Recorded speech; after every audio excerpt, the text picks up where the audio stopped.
T અને mutual ફંડથી વધારે રિટર્નની ઉમેદમાં આપણે સ્ટોકમાં ઇન્વેસ્ટમેન્ટ કરીએ છીએ, પણ શું થાય છે? લોસ થાય છે.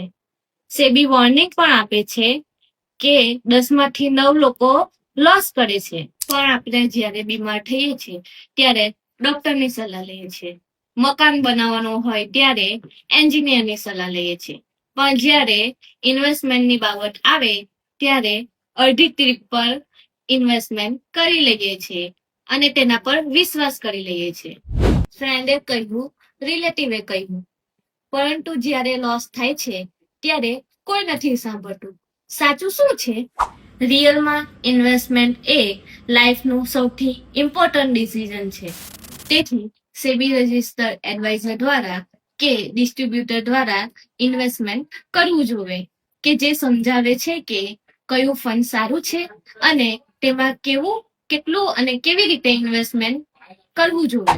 સ્માર્ટ ઇન્વેસ્ટર એ જ છે જે પોતાના ઇમોશનના બેઝ પર નહીં પરંતુ એક્સપર્ટની એડવાઇસથી લે છે.